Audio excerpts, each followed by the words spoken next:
Hello and welcome to the Passport Files. I'm your host, Brian Clark. Today on the show, we welcome Kelly Joeman. Kelly is a third culture kid, or TCK, who created an online community to celebrate and share stories of growing up between countries and cultures. Hi, Kelly, and welcome to the Passport Files. Hi, Brian, great to meet you, and thank you so much for having me.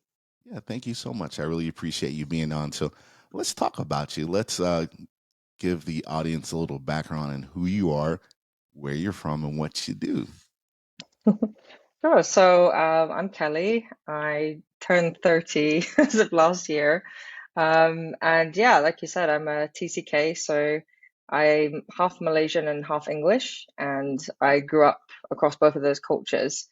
And so for me, it was a really interesting project. So I run a page on Instagram called Third Culture, well, underscore Third Culture. And basically just connecting like-minded people and just educating, spreading the word about what third culture kids actually are and how we identify ourselves and things like that. So for me, it was just, yeah, like I kind of lived across both. So I was born in the UK and I only moved to Malaysia when I was about 9. I think it was 9, yeah. And then did high school there and then came back.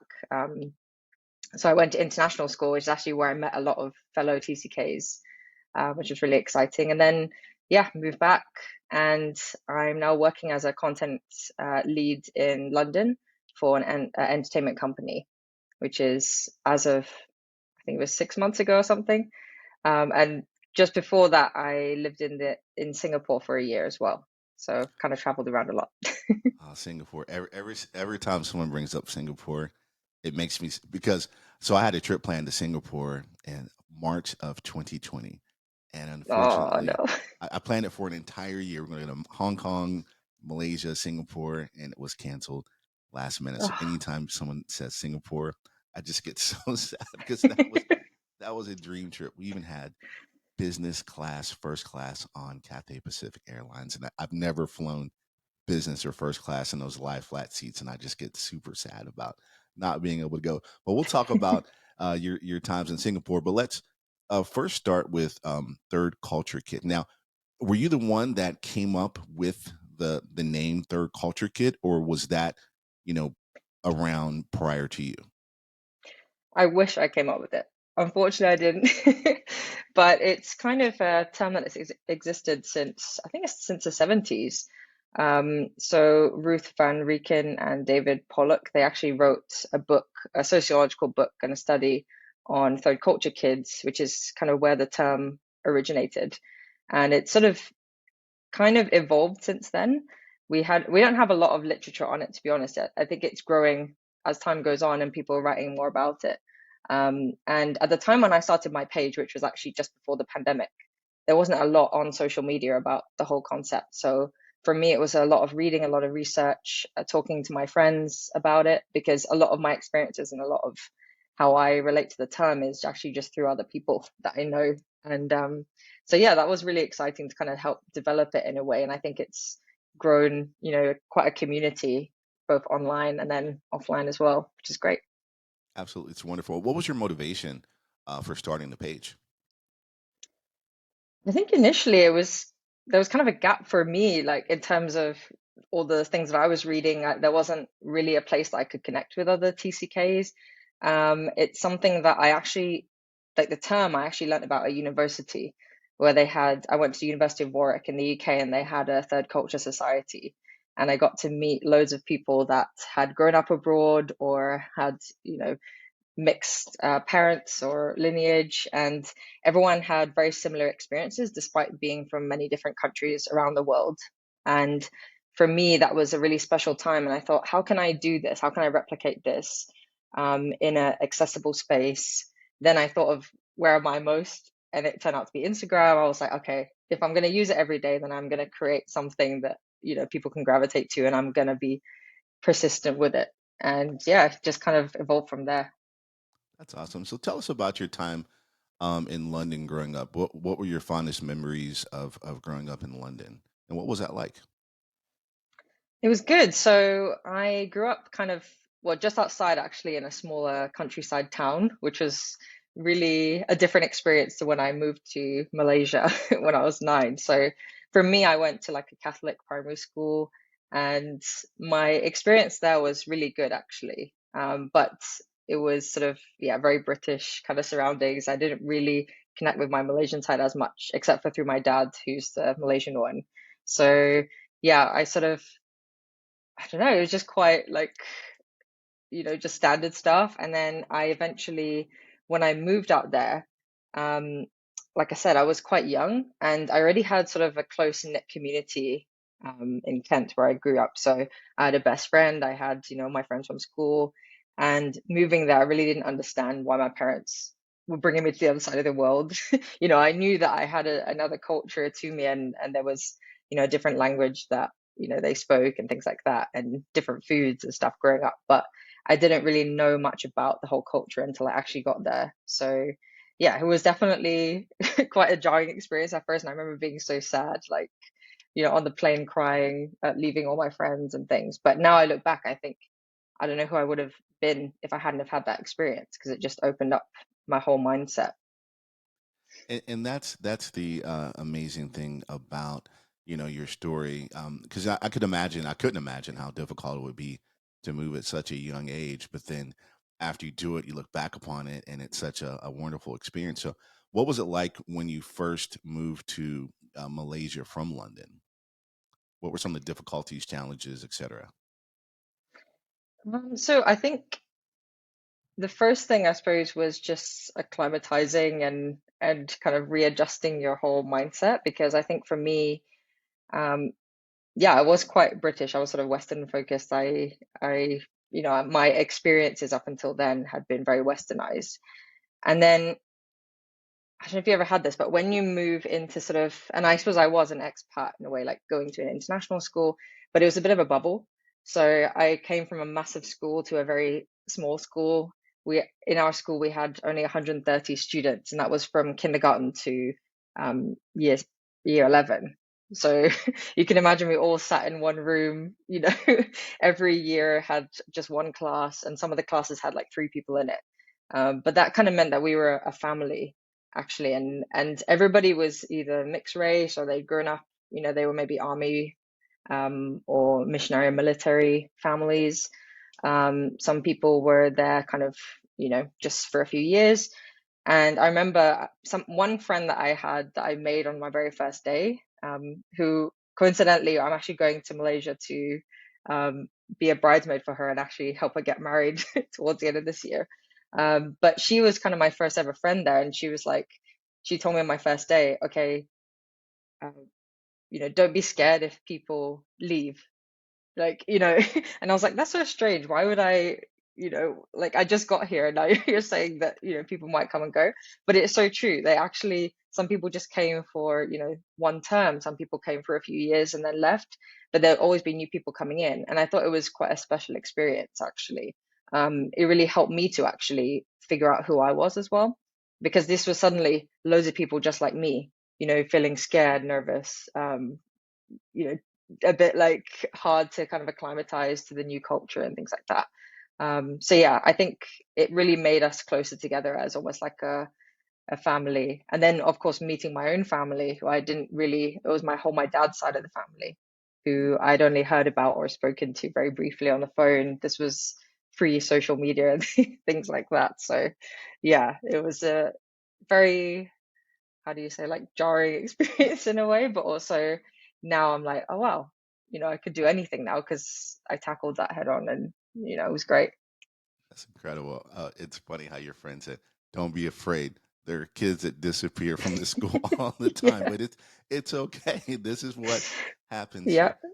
Now, what part of Malaysia did you move to, and did you have? And I think it's great that you had, kids at your school that kind of had the same experiences. So what part did you move to, and also did you have any issues with like just fitting in, or any identity issues, like an identity crisis going from one part of the world to the other and just completely changing your entire world? Yeah. So there was definitely a adjustment period. I think when you move before you even become a teenager, before you kind of figure out who you are as a person, and you're still constructing your own identity. And a lot of that is, family, religion, or, the way you dress or the way you think. And it's kind of when you suddenly move into an environment where everyone is just from all over the world, loads of different places, loads of different mentalities and ways of thinking. I had sort of, Muslim friends, for example, I never, understood until I actually got there, and and we became closer, and they taught me about, Ramadan and things like that, and or Diwali for some of my other friends. It's like, and there was, so my dad is from Borneo, Sabah, Borneo, which is kind of further down, because Malaysia's kind of split up. If you look at it on a map, it's kind of split up. So we're from the further down part, but it's beautiful there. But it is a small society. It's a lot smaller than, say, KL, which is a big city. Um, but yeah, funnily enough, people from KL think that we like swing in trees and like we have to ride elephants to school and stuff. It's like they think it's a small village. It's actually not. It's quite a big city, but yeah, just very a bit more rural, you would say. But yeah, we have everything. We have like the beach, we have the mountains, we have the jungles. So to me, it was such a special place. It just became, well, a second home for me. And yeah, but I think I did find it difficult, because actually I've kind of moved there twice. So the first time I moved there, with my family, and then I came back to the UK for a year, and then I moved back again to finish off my international school, and graduate from there and things. So yeah, there was definitely a lot of moving around and shifting and constructing my own identity through that process. Um, but I think I realized it more when I came back to the UK, because I think in Malaysia you're sort of in a bubble, and it's quite nice to feel like people really just understand you straight off the bat. But when I went back to the UK was when I sort of encountered this feeling of, hmm, okay, where do I fit in more? Is it in Malaysia or is it in the UK? And I think I had a real problem with people kind of categorizing me wrongly as well, because I think when you go through that self-awareness and you start to think about how do you want people to see you, like do you want people to see you as more Western, or do you want them to kind of, or do you identify more with sort of your Malaysian side and things like that? So for me, I got very frustrated if people would sort of straight away put a label on me, like, oh, you know she must be kind of, she's just Asian, or she's just Westernized, or and that I found quite difficult, because I always say that I'm both. I'm not just one or the other. Um, yeah, that's kind of how I look at it in a way. It's an amalgamation of the two. And I can understand that because just me traveling, there's you know Portland, Oregon, Brian, and then there's Vacation, Brian, like two different people. Do you Yeah. feel like you're kind of like two different people, like you're a different person? Like when you were growing up, were you a different person in the UK as opposed to Malaysia, or did you feel like you were still the same person, or and you could still be yourself, or did you feel like you had to be like two different people in two different places? Yeah, I love that question, because I think it really makes me think, actually. And I'm not sure if I do have the definitive answer, but I suppose maybe I do shift.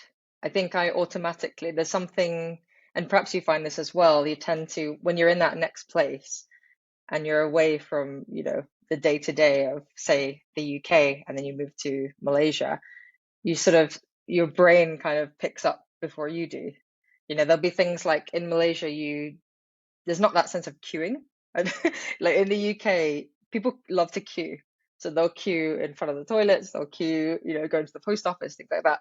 But in Malaysia, it's just sort of like everyone just jump in, And for a while, and it's strange because when I remember, this is random, but when I was in the airport toilet, I just landed in Malaysia, and I got there into the toilet and I started queuing, and then everyone was just jumping in. So very quickly, I was like, right, straight away, just got to get in there. So yeah, little things like that where I actually, my brain starts to pick up a lot quicker than I do, and I start to switch into this other persona. And for me, then it becomes a lot easier to relate, or my accent changes a little bit. Like will turn more American, or like more international accent when I'm talking to my friends. in Malaysia and things like that, or in Singapore, or just straight away switch it without even realizing. So things like that. Yeah, every time I go to the UK, I'm like, "Hello, governor." Like, who Perfect. am I? What am I talking about? Like, cheerio, pip pip. It just, yeah, it just happens. I don't know why. And, but then there's other things where I think I carry little things with me. So in Malaysia, for example, because it's a Muslim country, um, we don't give anything with the left hand or receive anything with the left hand. It's always the right hand, money and things like that, or exchange of goods. And that's something that I learnt when I was quite young because it was a respect thing. Same as like you're not really supposed to point or directly at anyone because that's considered rude kind of thing. You use your thumb. And so for me, little things like that, I don't do even no matter where I am. I tend to just, and I think perhaps it's just something that I carry with me because I'm like, oh, actually, that makes sense. Like that's something that, is quite nice. So I'll just do that. Yeah, that is interesting. So some of the things that the cultural norms and that are in Malaysia that are okay in the UK, you still don't do in the UK. Just is it just for safety, or is it just like just easier that way, so you don't have to like, okay, who am I now? What do I have to do now? Yeah, it's probably just kind of something that I learned and I respected. And I thought, okay, because I guess if I got it wrong in Malaysia, so then it would probably be, they would take it offensively or something. So then I just kind of steer clear. But there's other things like that perhaps, so tipping, for example, I when I went out to the US, that's very much in the culture to be tipping wherever you go. Whereas in the UK, yeah, it's kind of gratuity, or they sometimes add it, sometimes they don't. But there's not that same weight to it. So I think, yeah, little things like that when you're switching between cultures, and you probably find this as well when you're traveling. It's like, it's tough sometimes to remember all the little nuances, but it's funny if the more you know that place, the more likely you're kind of naturally inclined to remember those little things. Yeah, I know all about tipping in the U.S. It, Yeah. you have to tip everywhere. I don't know if you all have the same kind of tipping culture there now, where they turn around the kiosk and you're just going in to pick up a cup of coffee, and then it's like, Yeah.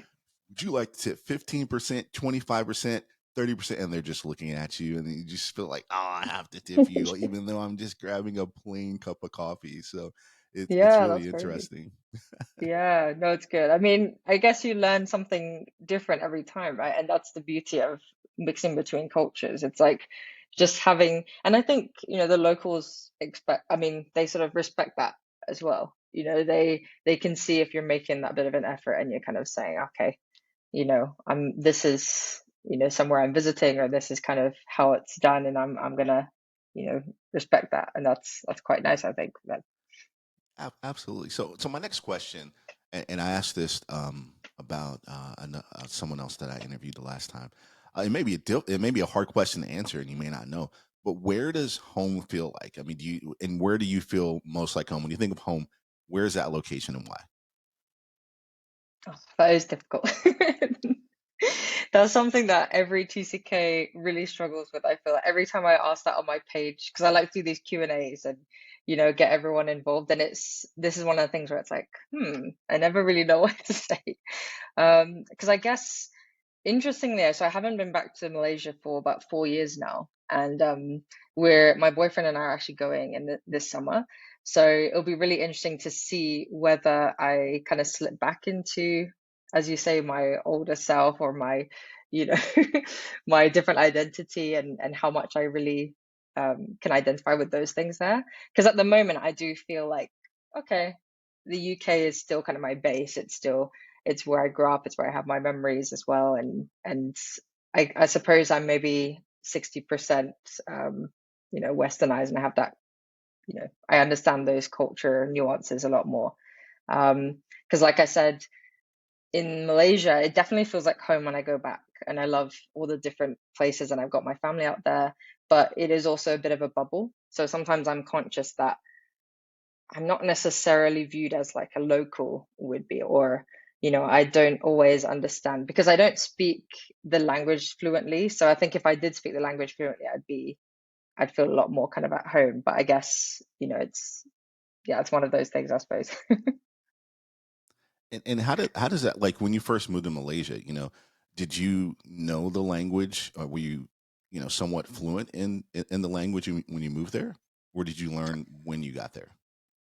Um, I sort of just learned, I mean, my parents taught me little bits, numbers and things like that. And it was more the learning on the job when I went out there.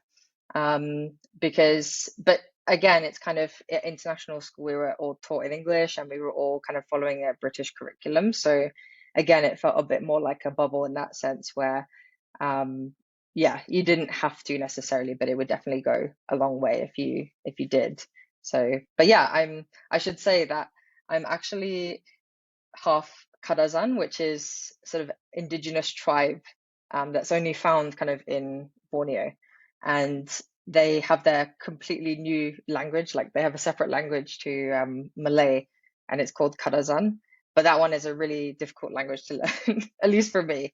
So that again, I think my grandma would love it if I spoke it, but I find that quite challenging. So Now, have you ever visited there? Have you ever been there to visit?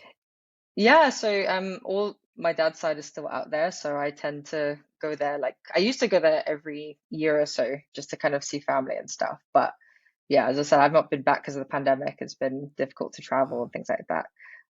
But when I was in Singapore, I managed to see my dad for a bit, which was nice. oh, that's awesome. So your dad is in Malaysia currently, correct? Yeah, yeah.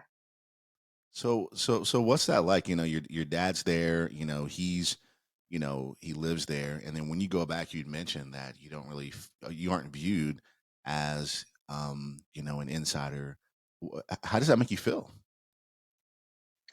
Um, I think it can be challenging at times. I think a lot of TCKs struggle with this as well because a lot of our identity is kind of built on the way we view ourselves, the way others view us, and kind of, and oftentimes it's like if you feel quite proud to be of a mix of two cultures, but then, one culture doesn't accept you, or perhaps they just kind of don't view you in the same way that, you would view yourself, then it can be quite challenging to see where you fit in.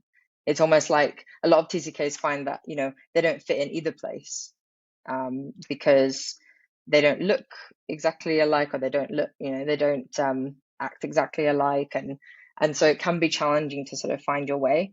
I think for me, I was really lucky to have these communities that really I found so many parallels within our experiences. Like one of my friends kind of grew up in the Netherlands, another one grew up in Hong Kong, but yet we have these same things that we relate to in our experience, such as, feeling of um, yeah, just feeling quite removed, or feeling a bit confused about our identities, or even just, yeah, like where we want to settle when we grow up. That's another big one. It's like I don't really know either way. So yeah, but I think it's nice to always have someone to talk to and to have that community. And that's partly why I also run my page, because it's kind of therapeutic for me as well, to understand other people's experiences. Yeah, I was going to say that it's great to feel that you're not alone, that you're not by yourself, and it seems like only you. Because I mean, we could talk about it all day, but I don't have that same experience. But it's great that you started that page and you're able to communicate, and it like you said, it does seem like it would be therapeutic to discuss that, and because it would be difficult, because I know me, I'm an African American, but I've never been to Africa. I don't know about my history or culture there. So if I were to go to anywhere in Africa, and I did a 23andMe and it says I'm Nigerian. If I went to Nigeria, like who are you? I'm Nigerian, man. And so Yeah, I can understand the difficulty. So which culture definitely. do you identify with the most? Is it your Malaysian side, or the UK side, or is it kind of like both? Probably both. So this is I had to actually do myself a little visual chart because I people always say like how do you explain the whole TCK experience? And for me, like I always say, if people ask, "Oh, where are you from?" It's always I'm English and Malaysian, England and Malaysia, and it's very much like a part of the two. Because if I say one or the other, it's almost like I'm diminishing what the other one brings to my life and to my experience overall.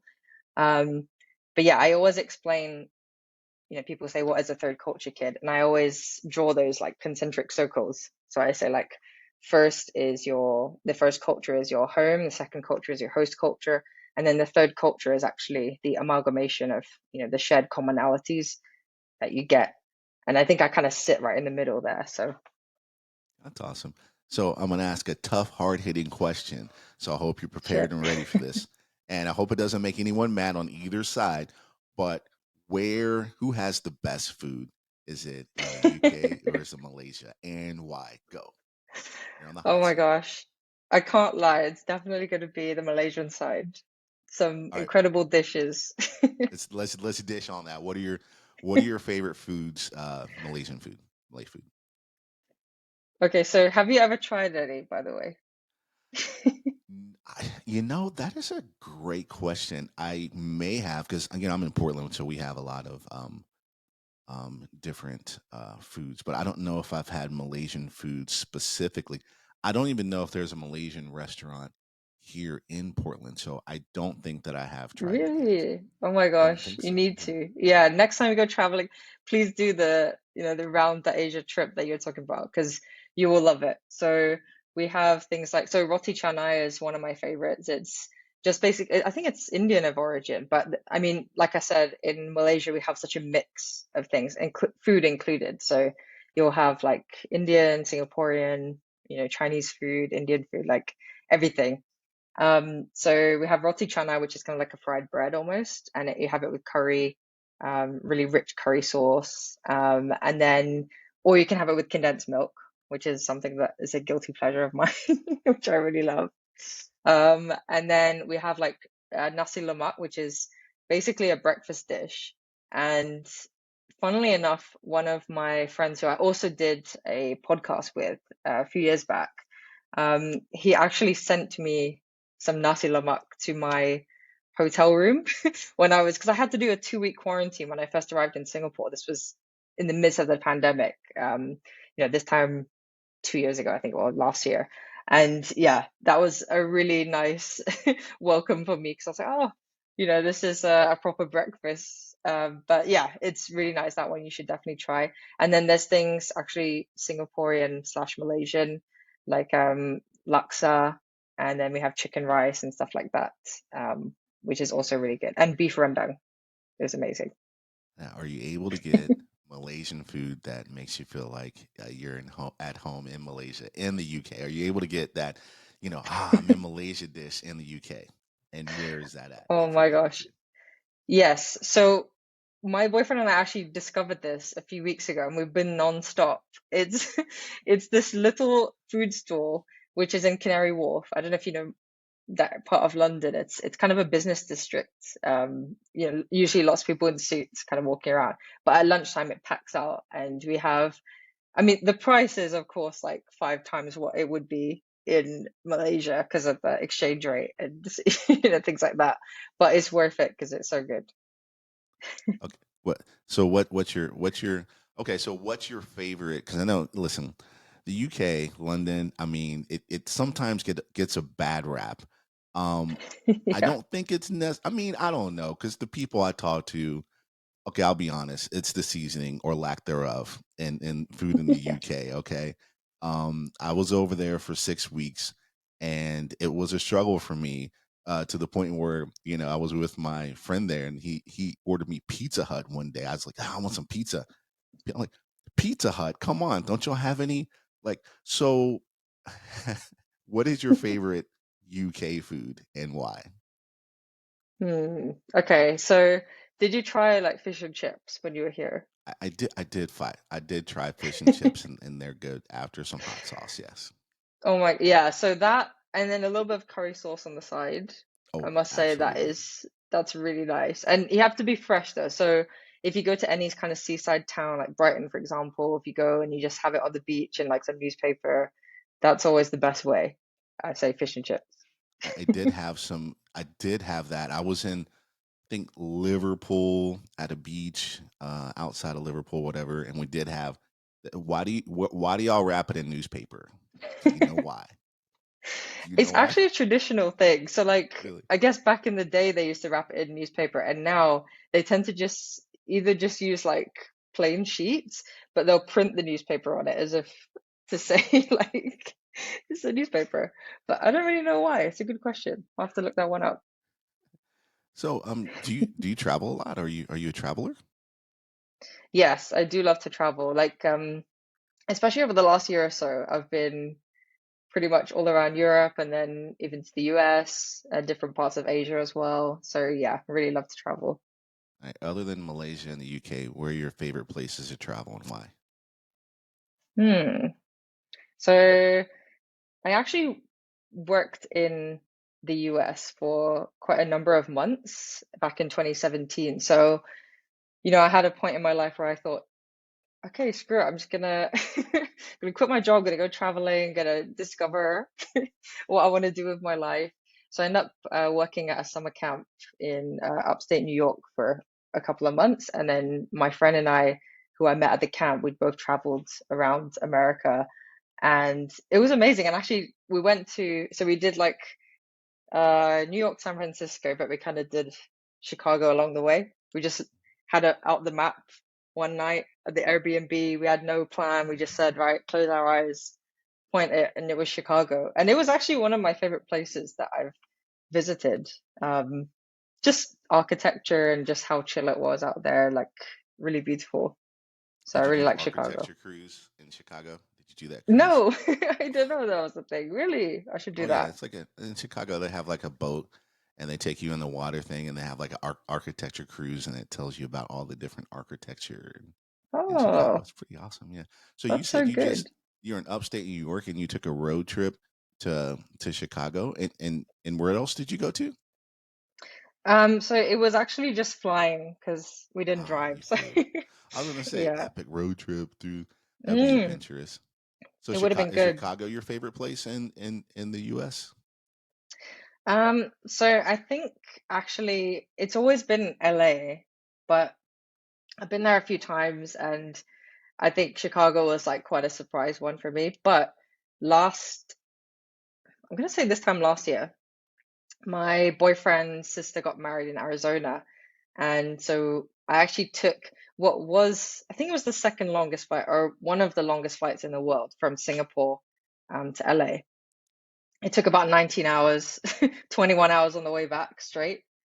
And like, never thought I'd be doing that. But yeah, it was incredible experience. And Arizona is also very beautiful. Hopefully you did not fly economy middle seat. Hopefully you got maybe some business class, first class. How'd you You know travel? what? I shelled out for a premium economy because I was like, okay, it's a little bit more expensive. I feel like I should have just gone economy because the seats don't actually, you're kind of locked in premium economy. You have slightly better food, I think, and you have a bit more leg room. But I'm quite short, so I didn't really need the extra leg room, you know. You are locked in premium economy because I did that. We flew Amsterdam. I did to Tokyo from Portland, and you are kind of locked Mm. in to that seat. There's no like can't wiggle, Yes. but Yeah, I don't know. Yeah, exactly. I end up just I making need to friends. upgrade my points and miles so I can start getting some business class. Have you ever flown business or first class before? So one time my mom and we were flying, I think it was to Canada, and we got upgraded. Or maybe it might have been Malaysia, because basically it was one of those where you have a short flight and then a longer one.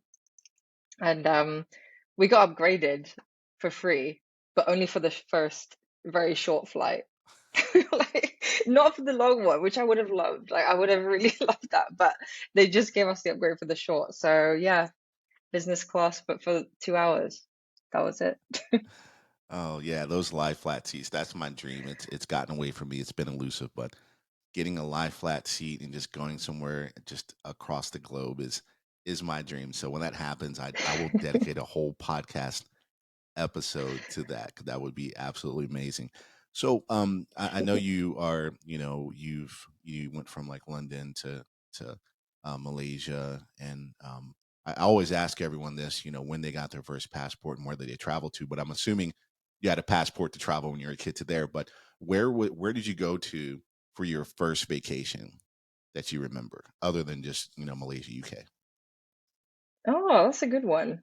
Actually, I think my very first flight was to Singapore when I was like 18 months. I think that's what my mom said. Yeah, I've been traveling my whole life and but of course I don't really remember that one. It's probably just me crying on the flight and disturbing everyone. That would be a long flight. Oh my goodness, I couldn't imagine that. So what's your favorite food? What's your favorite food that you love to eat?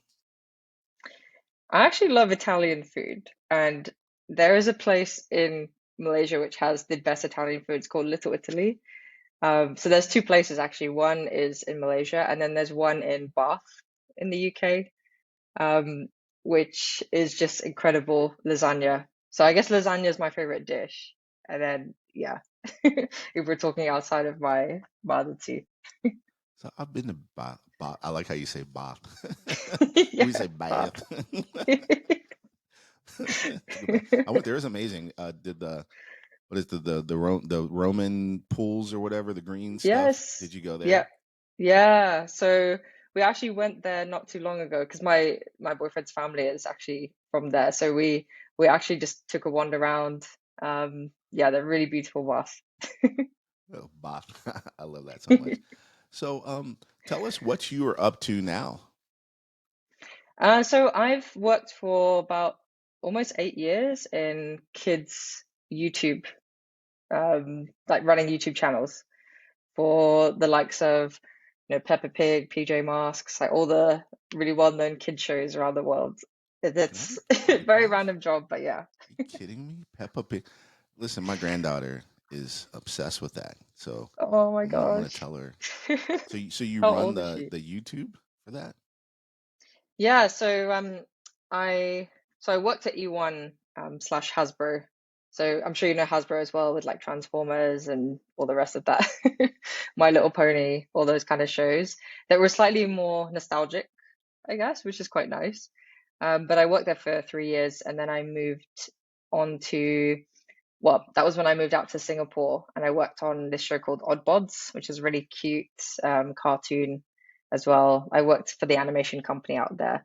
And then now I'm working at a traditionally broadcast um, company. So they actually run a lot of kids' TV channels. So they have a lot of people that they work with and lots of different brands. So yeah, I've been doing the YouTube thing for quite a while, but not personally speaking. I feel like I should have, but that's more reserved for work. And then my projects are more on Instagram and things like that. So, Oh, I love that. Now, what would you like to see? What would you, for third culture kids, what would you like to see that grow into? oh my gosh, I would love to kind of expand it into. So I'm working on kind of merchandise right now and thinking just the very early stages, but I want to really try and open up the community to not just online, but something that they can use in everyday life. Things like luggage tags or hoodies for traveling and things like that. So there's a number of really good companies that they have this in mind, and it's really nice to partner with like-minded companies and creators as well, like yourself, and just branch out, spread the word. I'd also love to do a like a coffee book or something, and really, yeah, educate a bit further. Because initially the page, I didn't want to make it just for third culture kids and cross-cultural kids because I didn't want to exclude any other group that might think, oh, yeah, this is an interesting proposition. Because I think it extends further. You know, you could be part of like a multicultural family, or you could be really interested in culture, really interested in travel. You could be kind of open to all of that. So for me, it's educating about the term, and then providing that safe space, and then also educating others. And yeah, I think that would be really nice to do some of those things, and then even meet up events. So I did a couple already in London, but I'd love to do some more on that side as well. Well, that would be amazing. Well, hopefully you can maybe have some in Portland, Oregon, and I'll definitely go to one because what you're doing is Yeah, amazing. 100%. I think it's incredible Here. what you're doing. Just the community. In the short time that I've seen your page and spoken to you, it's just incredible to see what you're doing. It's such a Oh, wonderful thank thing you. that you're doing. Is you're giving people community and others to kind of share their experiences and stories, and there's nothing more important to feel like you have people that understand you and get you and that you can talk to. So kudos to you. Definitely. You're doing amazing. I cannot wait to see, where else you take this, and hopefully we can have you on again to talk about all of the other things that you're doing, and see how much it grows in the future. So thank you so much for coming on. So Definitely. if we wanted to find you online and Third Culture Kids, where can we find you at? Yeah, so it's just on Instagram underscore third culture. And then we've also got a YouTube channel that is very early stages, but we have done a few projects. So I've worked with TCKs all over the world. We did like a TCK Life in a Day, where everyone sent in a snippet of their day on the exact same day. So I'd love to do some more projects like that. So you can find us on YouTube as well. And then on Facebook, it's the same thing. So Third Culture or Humans of Everywhere is the other tagline as well that I like to use sometimes. And my own personal Instagram is Kill Joeman. So just to plug that That's as well. awesome. Awesome. So amazing. So, again, I just want to thank you again, Kelly, for coming on the show.